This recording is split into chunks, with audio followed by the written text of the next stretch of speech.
Votre propre soi est votre maître ultime. Le maître extérieur n'est qu'un jalon.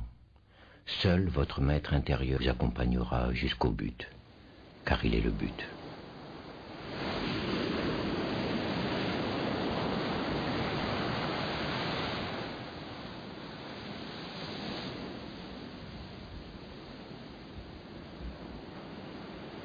कल्पनेची होते कल्पना निरर्थक आहे. आता आकाश ही ज्याच्या पापडीचा प्रकाश आहे. पापडी उघडल्यानंतर आकाश निर्माण होते. मग तो कसा आहे? ब्रह्मांड प्रलयाने ज्याला स्पर्श केला नाही तो आया. ब्रह्मांड प्रलयाने सुद्धा ज्याला स्पर्श सुद्धा करू शकला नाही तो आया. होय म्हणणार नाही ना. तुम्ही ओळखत नाही किंवा जाणत त्यामध्ये तो नाही म्हणणार. भले तुम्ही ओळखत तुम्हाला कळत. Il dit, finalement, votre argumentation aboutit à ceci. Vous ne pouvez pas le saisir en échafaudant des concepts. Et vous vous sentez impuissant. C'est tout ce dont il s'agit. Vous voulez le capturer par des concepts, associer certains mots et dire, c'est ça. Et c'est l'échec, car vous ne pouvez qu'échouer. Il dit, mon état, l'état ultime, est ainsi. Vous ne pouvez pas le décrire, mais il est toujours libre de tout univers.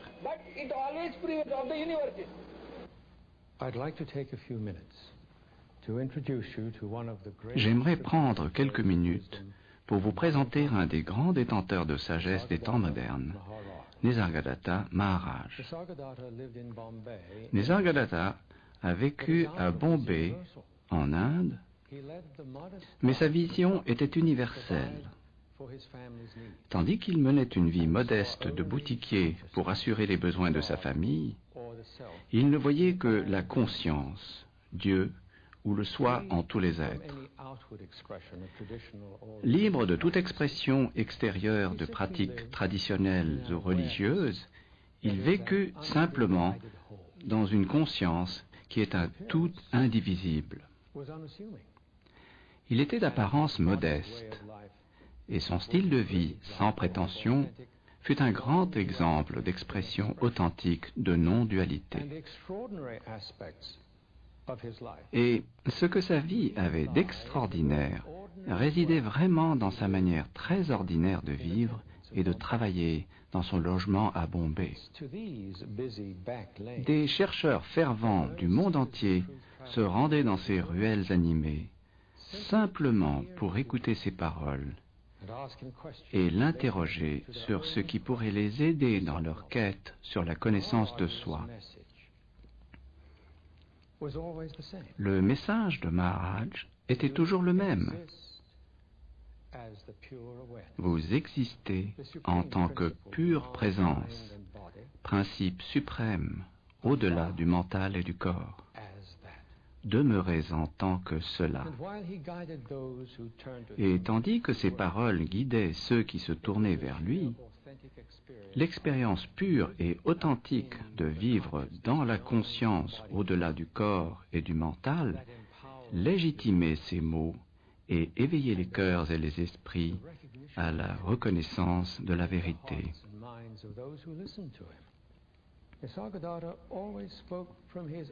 Nisargadatta parlait toujours à partir de son vécu.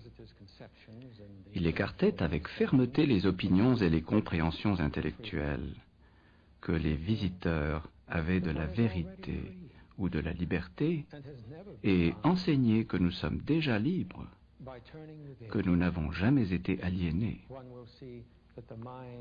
En nous tournant vers le dedans de nous-mêmes, nous voyons que le mental est une collection de pensées, juste une ombre sur l'écran de la conscience.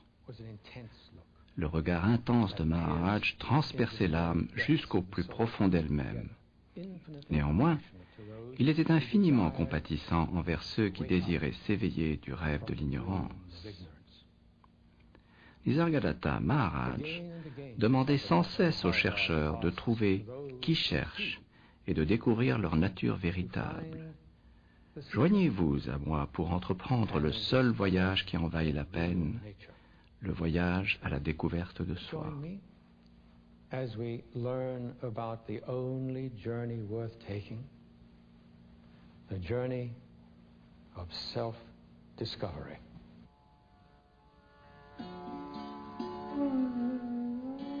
Il n'existe absolument aucune différence entre moi et les autres, excepté que je me connais tel que je suis.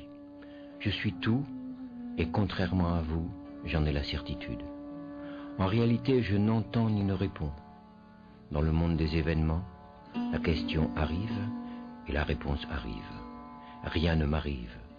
Tout arrive, c'est tout.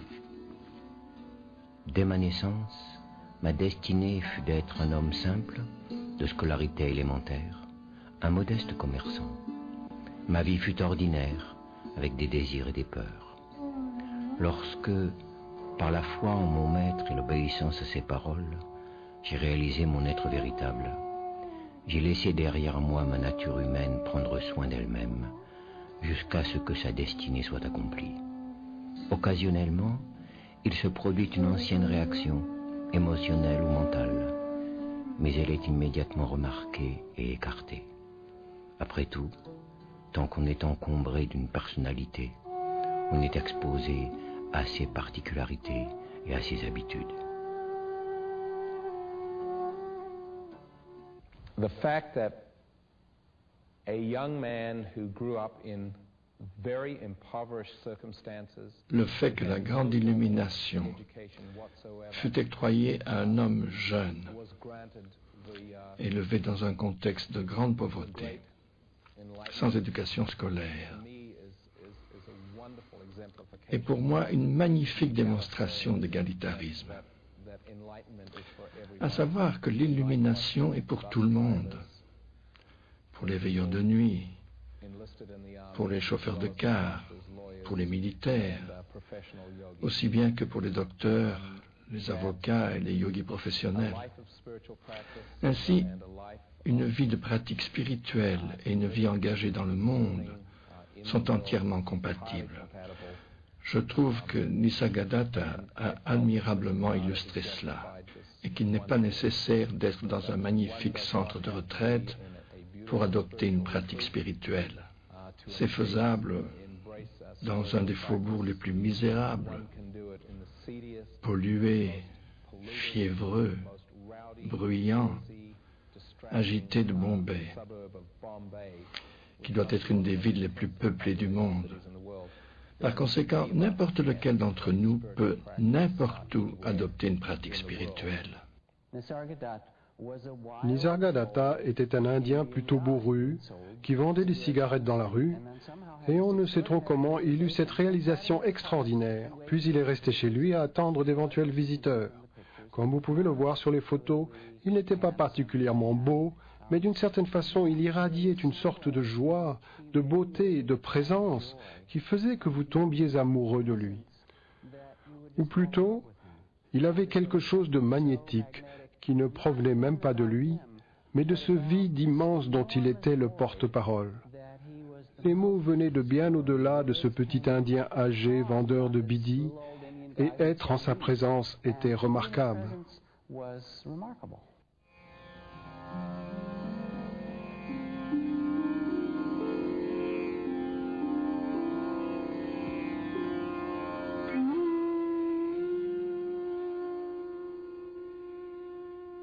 Nisargadatta Maharaj est né en 1897. Ses parents le nommèrent Maruti Shivrampant Kampli. Il fut élevé dans un village du sud de Bombay, où il aida son père dans ses activités agricoles.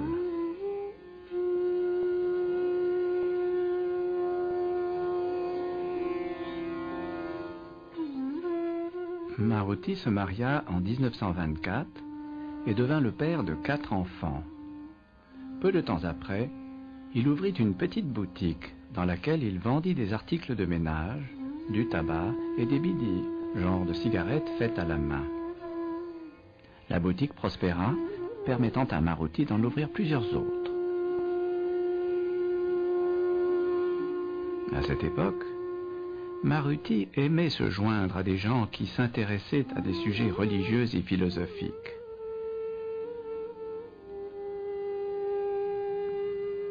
Le désir latent de vivre ce dont il était question dans ces entretiens s'éveillait lentement en lui. Bien que ses succès en affaires lui permettaient de subvenir aux modestes besoins de sa famille, il ne suffisait pas à le combler intérieurement. D'un naturel profondément religieux, il décida d'adopter diverses pratiques spirituelles en vue de réaliser ses aspirations intérieures. Un de ses amis, qui était allé voir un saint homme à Bombay, persuada Maruti de l'accompagner lors de sa visite suivante. Maruti avait alors 36 ans, et cette rencontre se révéla être le moment décisif de sa vie. Sa soif de vérité l'avait finalement conduite à son gourou, Siddharameshwar Maharaj. Maruti adopta immédiatement le saint homme comme maître et entreprit sa pratique spirituelle avec grande foi et détermination. Plus tard, Maharaj dit à propos de son maître: Quand j'ai rencontré mon gourou, il m'a dit « Vous n'êtes pas ce que vous croyez être. Découvrez ce que vous êtes. Observez le sentiment « je suis ». Découvrez votre véritable soi. » Comme j'avais confiance en lui, je lui ai obéi. J'ai fait ce qu'il m'a dit. Je passais tout mon temps disponible à me contempler intérieurement en silence. Quelle différence, et en si peu de temps. Il ne me fallut que 3 ans pour réaliser ma vraie nature. Mon gourou est mort peu de temps après notre rencontre, mais cela ne changea rien. Je me souvenais de ce qu'il m'avait dit, et je persévérais. Le fruit est ici, avec moi.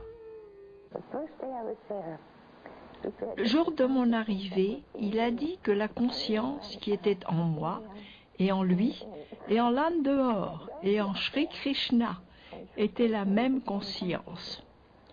Non, non, impossible. Je me suis alors enfui vers la gare de Victoria pour essayer d'obtenir un billet de retour à l'ashram. Mais il n'y avait pas de place disponible. Je devais donc attendre 1 semaine, et c'est comme ça que je suis arrivé là. Maharaj n'était pas un gourou ordinaire. Ce qui m'a paru extraordinaire, c'est que c'était un homme très très simple. Il disait « je sais à peine lire et écrire », ce qui, je crois, était un peu exagéré. Mais naturellement, il n'avait jamais lu les Védas. Jamais il ne citait les Saintes Écritures ou quoi que ce soit d'autre. Une fois, il a dit, quand Krishna parlait à Arjuna de sa véritable identité, le Parabrahman, il parlait aussi de moi. Ou bien il disait très souvent, ce que je vous dis, je ne l'ai pas trouvé dans les livres. Je ne répète pas ce que d'autres ont dit. Il ne s'agit pas de oui dire. C'est mon histoire dont je vous parle. Mon histoire.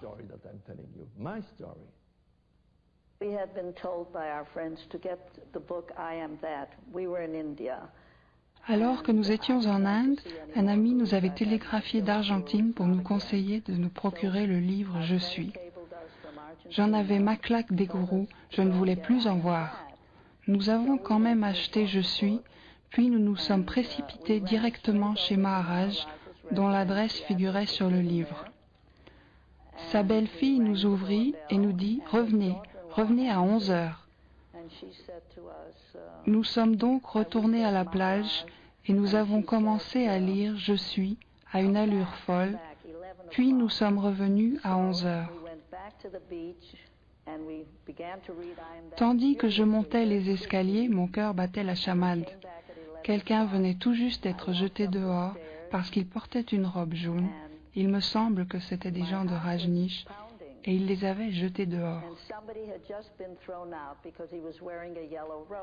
J'ai dit, mon Dieu, j'espère qu'il ne va pas nous jeter dehors.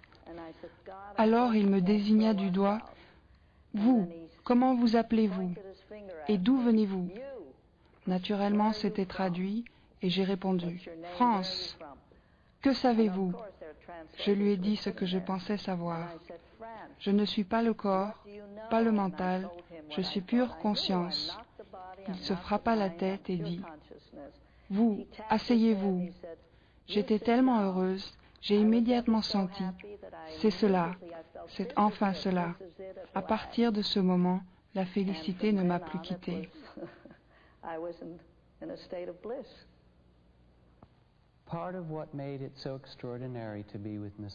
Ce qui était tellement extraordinaire en présence de Nisargadatta venait en partie du fait d'être avec quelqu'un qui ne voulait rien de vous. Il ne m'était jamais arrivé d'être avec quelqu'un qui voulut moins de moi ou de qui que ce soit. Et cela donnait une impression de liberté et d'amour immense. Parfois, il regardait les gens et disait « Je ne vous comprends pas ». Et comme si c'était à s'en arracher les cheveux, il s'agitait, gesticulait. Il disait « Vous êtes tellement empêtrés dans l'illusion du faux que vous ne voulez jamais ce qui est vrai ». Il disait aussi « Vous voulez ce que vous n'avez pas et vous n'avez pas ce que vous voulez. Et alors vous souffrez et continuez à souffrir. » Puis il ajoutait « C'est tellement incohérent. Pourquoi ne pas simplement inverser? Vouloir ce que vous avez et ne pas vouloir ce que vous n'avez pas. » Il disait « C'est si simple, vous pourriez être heureux. La liberté est disponible ici même. Vous voulez de petites choses alors que vous pourriez avoir l'univers entier. L'éternité, prenez-les. »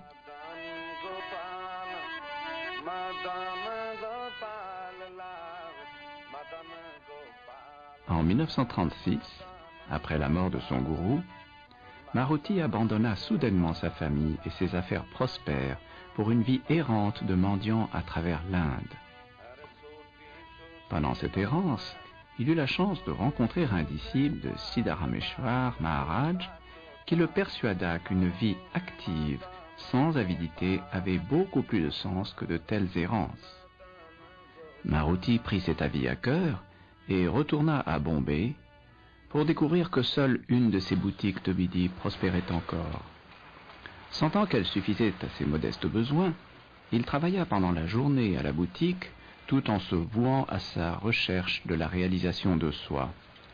Maruti éprouva le besoin d'avoir une pièce séparée pour intensifier sa recherche. Aussi, il aménagea une mezzanine dans son modeste logement de Bombay, lui permettant de se retirer dans la solitude intérieure. À l'âge de 39 ans, Maruti avait réalisé sa véritable nature, la conscience éternelle. Il prit le nom de Nisargadatta, ce qui signifie « celui qui demeure en l'état naturel, au-delà de la manifestation ». Plus tard, lorsqu'il ne fut plus possible de dissimuler la profondeur de sa réalisation, des visiteurs vinrent du monde entier pour rencontrer Nisargadatta Maharaj et éclaircir leurs doutes. Au fil des années, un nombre croissant de personnes lui rendit visite dans sa petite pièce du haut, apportant leurs espoirs, leurs peurs, leurs idées sur la spiritualité élaborée par la pensée conceptuelle. Maharaj voyait directement dans les régions les plus profondes de leur être et les ramenait à la vérité de leur propre identité, en les aidant à transcender les idées limitées sur qui et quoi ils sont vraiment.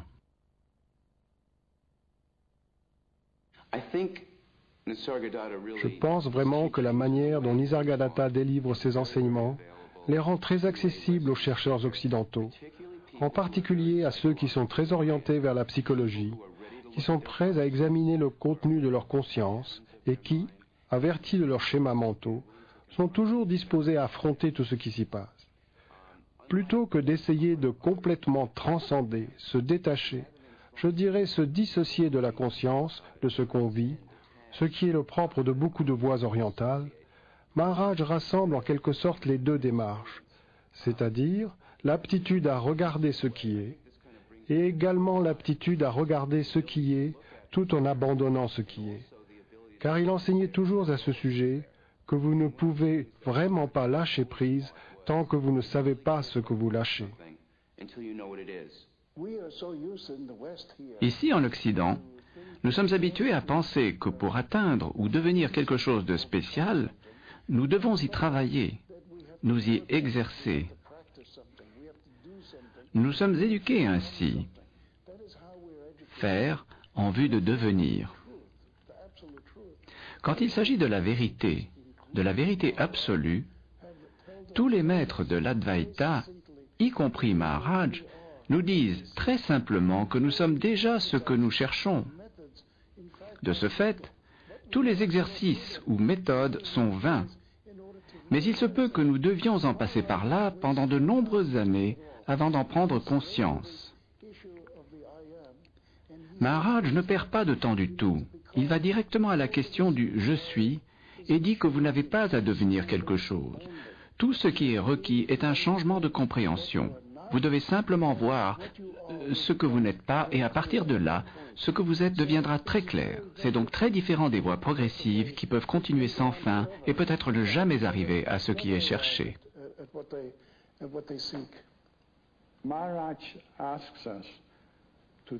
Maharaj nous demande de prendre le connu, c'est-à-dire le matériau mental tel quel, pour découvrir ce qui est au-delà du mental et réel. Car aller directement au réel reviendrait à s'illusionner soi-même. Ce serait encore le mental faisant à nouveau des siennes. Ce serait encore le mental projetant toutes sortes de concepts superbes, néanmoins des concepts. Voir les concepts en tant que concepts mène immédiatement au silence, et dans ce silence quelque chose de beaucoup plus vaste est perçu. Et c'est la manière la plus saine, la plus sûre de procéder. Un visiteur demanda à Maharaj pourquoi la réalisation de sa véritable nature était si importante. Sans la réalisation, vous serez consumé par la répétition insensée des désirs et des peurs dans des souffrances sans fin. La plupart des gens ignorent qu'il peut y avoir une fin à la douleur. Mais une fois qu'ils ont entendu la bonne nouvelle, il devient évident pour eux que la tâche la plus urgente est d'aller au-delà de tous les conflits et de toutes les luttes. Vous savez que vous pouvez être libre, et à présent cela dépend de vous. Ou bien vous restez à jamais affamé et assoiffé, à jamais défait et affligé, ou bien vous sortez d'ici en cherchant de tout votre cœur l'état de perfection intemporelle auquel rien ne peut être ajouté, duquel rien ne peut être retranché. En lui n'existe ni désir ni peur, non parce qu'on y a renoncé, mais parce qu'ils ont été vidés de leur sens. Les chercheurs qui rendaient visite à Maharaj voulaient savoir comment parvenir eux aussi à cette conscience. Comment procédez-vous pour découvrir quoi que ce soit? En y fixant votre esprit et votre cœur. Il faut de l'intérêt et ne jamais oublier. Se rappeler ce dont il faut se rappeler est le secret du succès. Il vous faut de la ferveur pour y parvenir. Recherchez un esprit clair et un cœur limpide.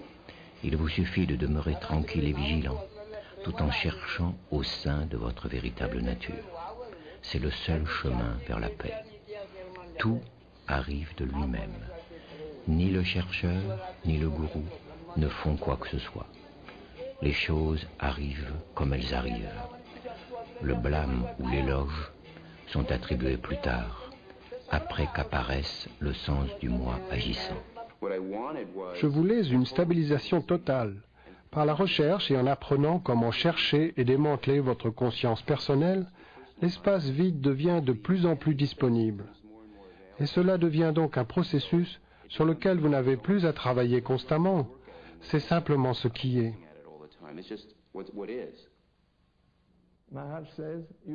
Maharaj dit, vous êtes l'absolu, vous êtes Parabrahman. Et quand vous vous trouvez face à cet homme si simple, dans la pauvre chambre où il vivait, quand cela vous est dit à travers un corps qui visiblement souffre énormément,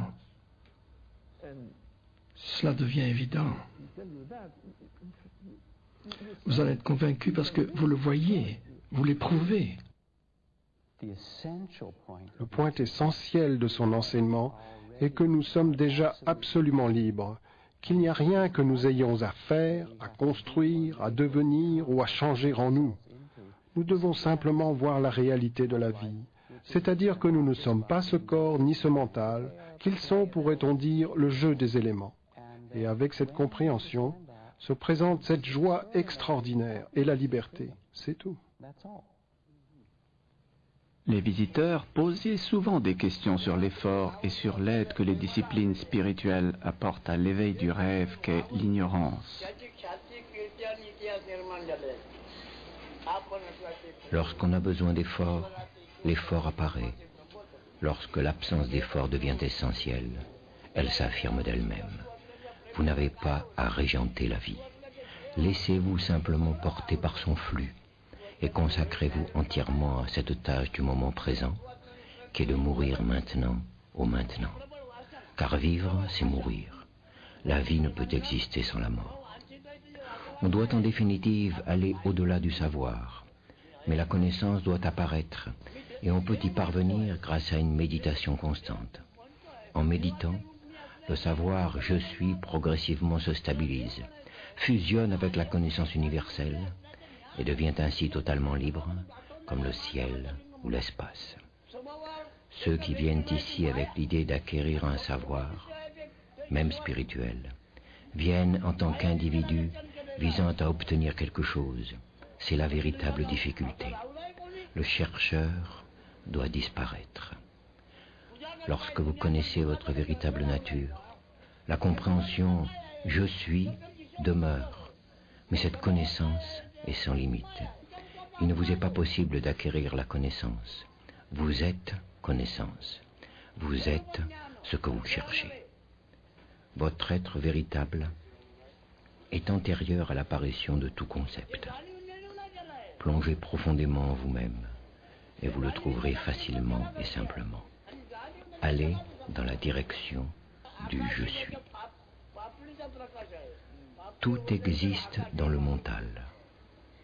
Le mental et le corps sont tous deux des états intermittents. Le résultat de ces flashs crée l'illusion de l'existence. Cherchez ce qui est permanent dans le transitoire, réel dans le non réel. C'est la sadhana ou pratique spirituelle.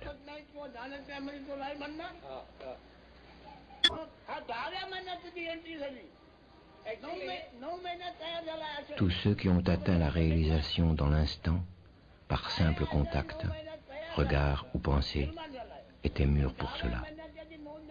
Mais ils sont très peu nombreux. La majorité a besoin de temps pour mûrir. La sadhana est une maturation accélérée. Comment aborder cette pure présence dont parle Maharaj sous l'aspect d'être un avec elle? En tout premier lieu, vous devez réaliser que vous êtes la preuve de tout, y compris de vous-même. Aucun être ne peut prouver votre existence, car son existence doit d'abord être confirmée par la vôtre. Votre existence et votre connaissance sont les vôtres. Vous venez de nulle part et n'allez nulle part. Vous êtes être et présence intemporelle. Développez l'attitude témoin et vous découvrirez par votre propre expérience que le détachement suscite le contrôle. L'état témoin est plein de puissance. Rien de ce qui le concerne n'est passif. Gardez simplement présent à l'esprit le sentiment « je suis ». Fondez-vous en lui jusqu'à ce que votre esprit et vos perceptions deviennent un. En renouvelant les tentatives, vous trébucherez sur le juste équilibre de l'attention et votre esprit s'établira fermement en la pensée-perception « je suis ». Quoi que vous pensiez, disiez ou fassiez, le sentiment de l'être immuable et aimant demeure comme l'arrière-plan à jamais présent du mental. Maharaj m'a aidé à faire l'expérience de ce que je suis et de ce que vous êtes véritablement en vertu de la grâce transmise par la lecture du livre Je suis. C'est ainsi que cela s'est produit pour moi.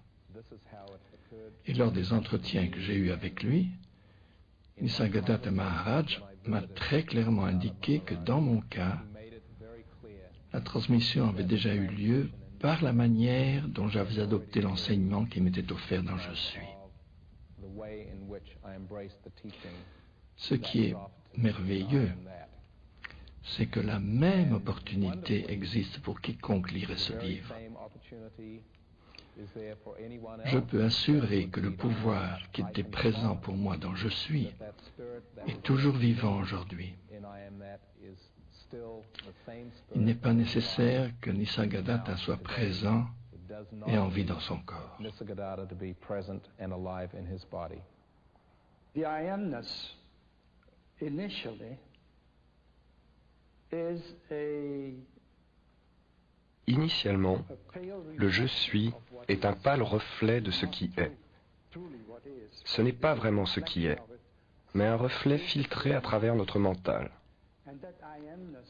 Ce je suis se développe de plus en plus quand nous méditons sur lui. Il se développe, puis en fait, il finit par s'évanouir en tant que concept dans la vision de son irréalité. Alors, ce je suis devient quelque chose de totalement différent. Cela devient ce qui est.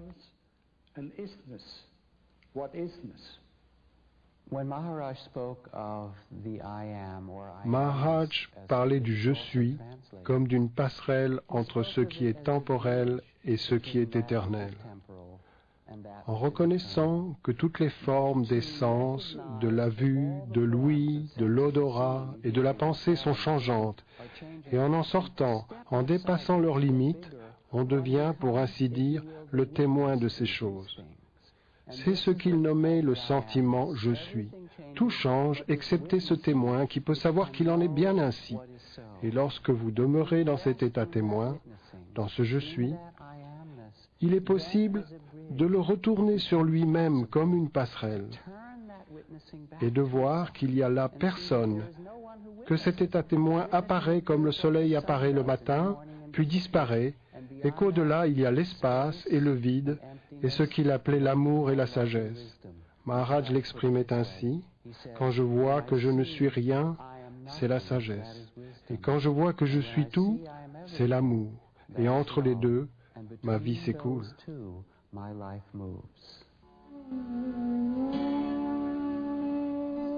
Maharaj parlait souvent de son gourou et du rôle du maître dans la vie spirituelle. Chaque matin, il décorait avec vénération les photos de son gourou accrochées au mur de la chambre du haut. Il disait souvent que le maître véritable est son propre soi. Le plus grand gourou est votre soi intérieur. En vérité, il est le maître suprême. Lui seul peut vous conduire à votre but, et lui seul vient à votre rencontre au bout du chemin. Faites-lui confiance, et vous n'aurez besoin d'aucun gourou extérieur. Mais, je le répète, vous devez avoir un ardent désir de le trouver, et ne rien faire qui puisse créer des obstacles et des retards. Vous n'êtes jamais sans gourou, car il est éternellement présent en votre cœur. Ce qu'il veut de vous est simplement que vous appreniez la présence à soi, le contrôle de soi, l'abandon au soi. Cela peut sembler ardu, mais c'est facile si vous êtes fervent, et tout à fait impossible si vous ne l'êtes pas.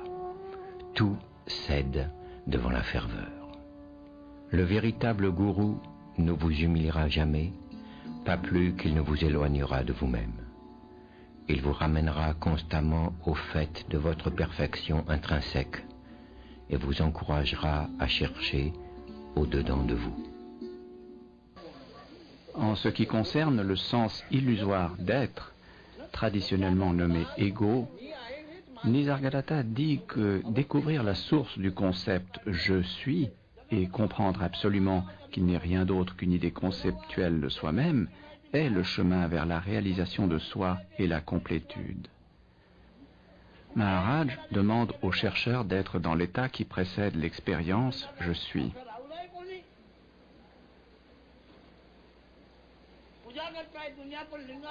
Le concept « je suis » vient spontanément et s'en va spontanément. Quand il apparaît, il est étrangement tenu pour réel. Toutes les méprises survenant ensuite viennent de cette impression de réalité dans le « je suis ». À l'instant où le sentiment « je suis » apparaît, le monde apparaît également. Quelle que soit l'image que vous ayez de vous-même, elle n'est pas réelle. La connaissance véritable consiste à demeurer dans votre propre soi. L'enseignement de Maharaj déplace notre présence consciente du concept « je suis », sentiment d'identité distincte, à un état non duel d'unité avec l'absolu, qui est notre nature véritable. Des visiteurs ont demandé des éclaircissements à propos de cet état de vacuité. Je veux dire libre de tout contenu. Je ne suis pour moi-même ni perceptible ni concevable. Il n'y a rien que je puisse désigner en disant « je suis ceci ». Vous vous identifiez à tout si facilement. Je trouve cela impossible. L'impression « je ne suis pas ceci ou cela » ou « rien n'est mien » est si forte en moi que dès qu'un objet ou une pensée apparaît, il me vient immédiatement le sentiment « ceci, je ne le suis pas ». Je découvre qu'en déplaçant d'une manière ou d'une autre le foyer de l'attention, je deviens la chose même que je suis en train de regarder, et je ressens le type de conscience qu'elle possède. Je deviens le témoin intérieur de la chose. Je nomme amour cette capacité de pénétrer les autres foyers de conscience, mais vous pouvez lui donner le nom que vous voudrez. Puisqu'en tous les points du temps et de l'espace, je peux être à la fois le sujet et l'objet de ce qui est vécu, j'exprime cela en disant que je suis les deux, et aucun est au-delà des deux. Du point de vue de la réalisation du soi ou éveil, il n'existe pas d'individu. Le soi, ou Dieu, existe en tant que toute la manifestation. Un visiteur demanda à Maharaj comment cette individualité était née et pourquoi nous pensons être des individus séparés.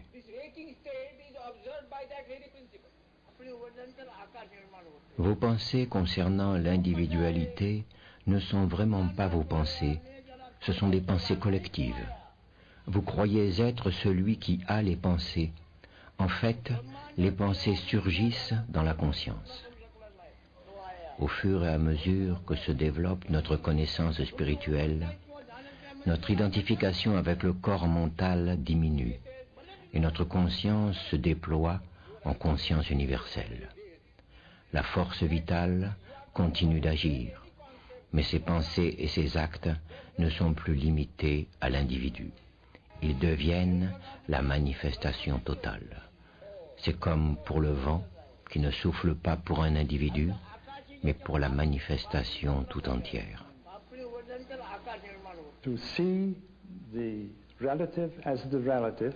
Voir le relatif comme relatif, voir le faux comme faux, voir le serpent comme un serpent ou la corde comme une corde, mais ne pas confondre les deux.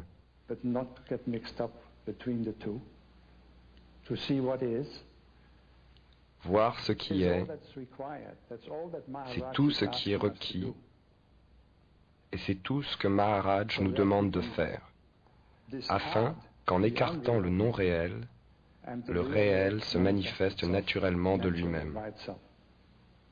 Je sais, je peux dire cela avec une certitude totale. Je sais.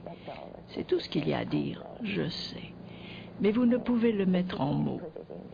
Vous êtes libre en cet instant même. Vous avez toujours été libre. Vous vous êtes chargé de ce fardeau d'être un être humain, mais vous ne l'êtes pas. Vous avez toujours été libre. Et c'est un sentiment merveilleux de savoir « je suis libre et rien ne peut me faire du tort ». Il faut voir clairement, voir les différents niveaux. Je suis là, je suis la source. Il y a tous ces objets dans la conscience, mais je suis la conscience, je suis la lumière de la conscience. Et ne rien changer parce que c'est inutile. Et même ne pas trop vouloir comprendre. Un jour, il m'a dit, quoi que vous ayez compris, cela ne pourra vous servir à rien. C'est cette compréhension-là qui est la véritable connaissance. Maharaj était unique en ce sens qu'il ne demandait aucune cérémonie. Vous n'aviez qu'à vous rappeler simplement que vous êtes. Vous êtes. À propos du reste, il n'y a rien dont vous soyez sûr. En effet, vous n'êtes sûr que d'une chose. Je suis. Demeurez avec cela, cela vous conduira à la réalisation du soi.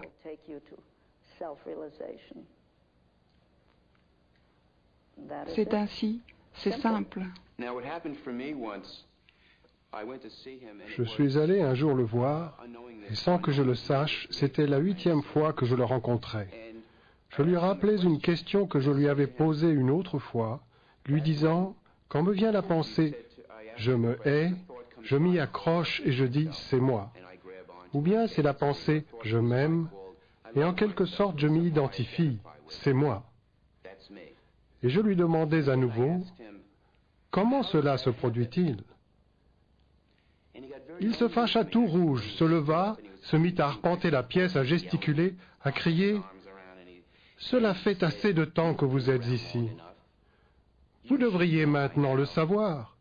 Il n'existe pas de naissance, pas de mort, pas de personne. Tout cela est un concept, une illusion. » Tandis qu'il poursuivait ainsi, cette sorte de lumière me traversa, et il me dit, « À présent, vous connaissez le rien, et à présent, vous pouvez partir. » Je sortis de la pièce pour aller prendre mon train pour un voyage de 3 heures vers la jungle où je vivais alors. Et tandis que je traversais cet affreux Bombay et sa folie, je pénétrais réellement cette vacuité. Et la seule chose dont je me souvienne, c'est que 2 heures plus tard, alors que je me préparais à descendre du train, je suis sorti soudain de cette vacuité pendant une seconde, et je me suis souvenu qu'il avait dit « Êtes-vous disposé à rester 8 jours et à absorber l'enseignement ?» Je comptais alors les jours, et c'était le 8e.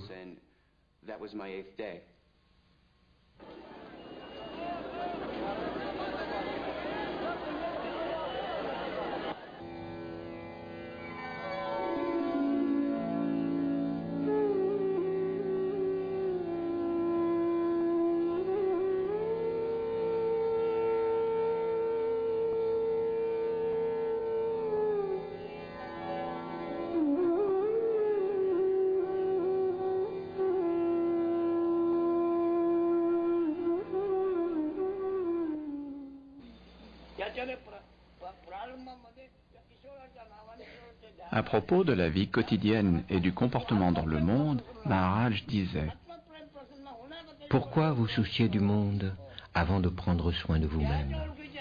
Vous voulez sauver le monde, n'est-ce pas? Pouvez-vous sauver le monde avant de vous sauver vous-même? Et que veut dire être sauvé? Sauvé de quoi? De l'illusion. Le salut, c'est voir les choses telles qu'elles sont. Demeurez tranquille. Faites votre travail dans le monde, mais intérieurement, demeurez tranquille. Alors, tout viendra à vous. Ne comptez pas sur votre travail pour vous réaliser. Il se peut qu'il profite aux autres, mais pas à vous. Votre espoir est dans le silence de votre mental et la quiétude de votre cœur. Que rien ne vous retienne d'assumer vos fonctions. Une action pour laquelle vous n'êtes pas impliqué émotionnellement, qui est bénéfique, qui n'est pas source de souffrance, ne vous lie pas. Vous pouvez être engagé dans diverses directions et travailler avec énormément d'enthousiasme, tout en demeurant intérieurement libre et tranquille, avec un mental comme un miroir, reflétant tout sans en être affecté. L'imprévu est certain de se produire, tandis que ce qui est attendu pourrait ne jamais arriver. Tout est parce que vous êtes. Accrochez-vous fermement et profondément à ce point et demeurez sans cesse en lui. Réaliser l'absolue réalité de tout ceci est la libération. Le corps de Nisargadatta succomba au cancer en 1981.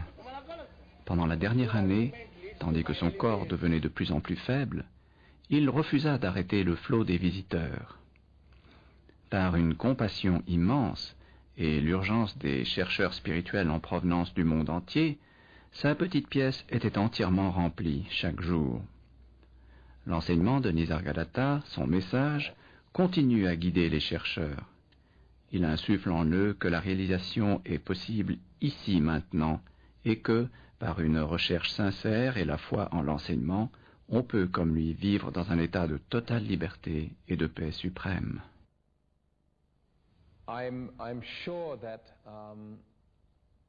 Je suis sûr que le diagnostic de cancer terminal ne signifiait rien pour Maharaj, parce qu'il avait déjà vécu sa mort.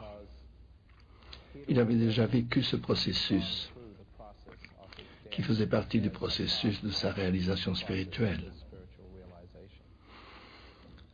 C'est-à-dire que l'on n'est pas une entité, surtout pas une entité emprisonnée dans une forme mortelle.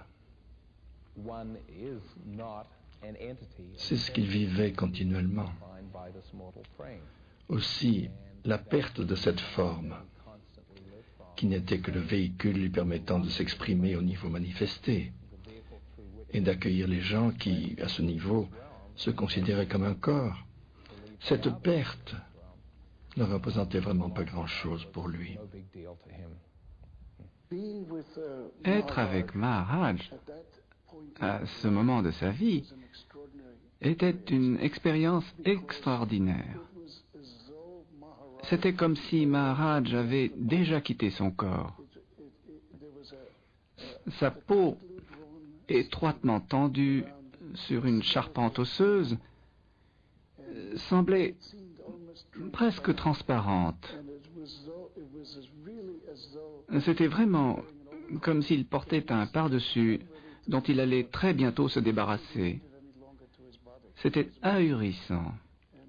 Et bien que ses yeux lançaient des éclairs, tandis qu'il parlait de la vérité, c'était comme s'il n'était plus en relation avec son corps, comme le sont les gens ordinaires, et cela donnait une impression stupéfiante.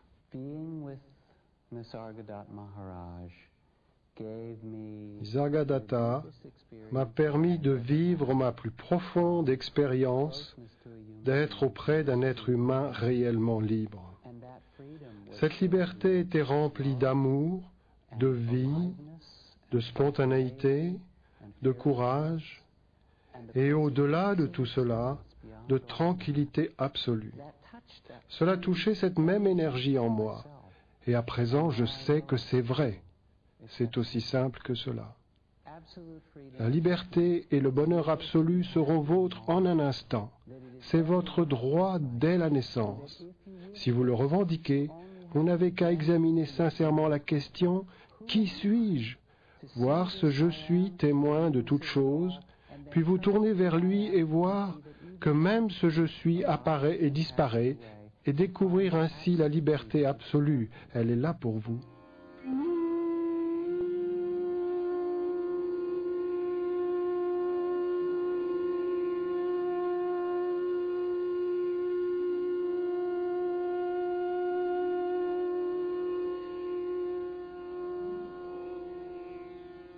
Celui qui s'est examiné à fond, qui a finalement compris, n'essaiera jamais d'intervenir dans le jeu de la conscience. Il n'existe pas de créateur doté d'une grande intelligence tel que vous pouvez le concevoir. Tout ce jeu se déroule spontanément. Il n'y a aucun intellect derrière cela. Alors n'essayez pas d'imposer le vôtre en vue d'amener du changement. Laissez cela tranquille. Votre intellect est un dérivé de ce processus. Alors comment pourrait-il prendre en main ou même évaluer la totale création? Examinez-vous. C'est cela votre raison d'être. La spiritualité n'est rien d'autre que comprendre ce jeu de la conscience. Essayez de découvrir la nature de cette illusion en cherchant sa source. Il ne peut y avoir de conscience personnelle sans la pure présence, mais il peut y avoir pure présence sans la conscience personnelle, comme dans le sommeil profond. La présence est absolue. La conscience personnelle est relative à son contenu. Elle est toujours conscience de quelque chose. La conscience personnelle est partielle et changeante. La présence est totale, immuable, calme et silencieuse. Et elle est la matrice commune de toute expérience. Ce que vous êtes, vous l'êtes déjà. En sachant ce que vous n'êtes pas, vous vous en libérez et vous demeurez dans votre état naturel. Cela se produit tout à fait spontanément et sans effort.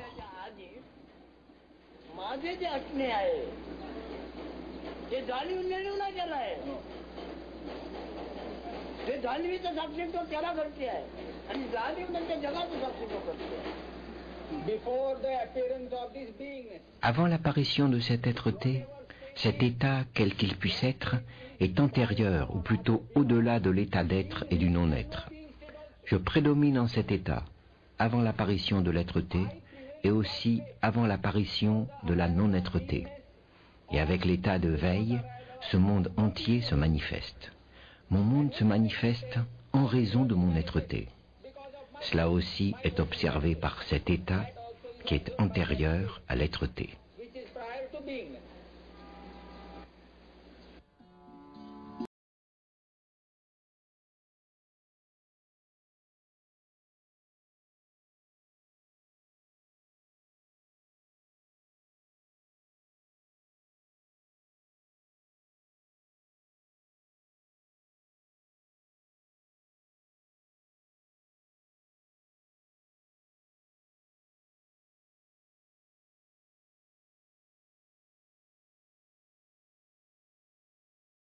Essentiel de son enseignement est que nous sommes déjà absolument libres et qu'il n'y a rien que nous ayons à faire, à construire, à devenir ou à changer en nous.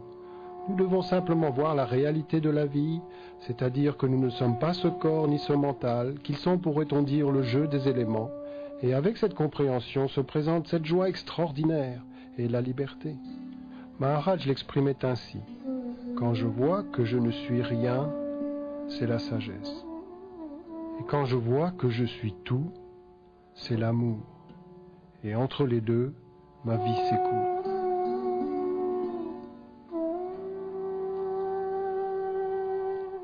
Maharaj mourut le 8 septembre 1981. Sa présence demeure.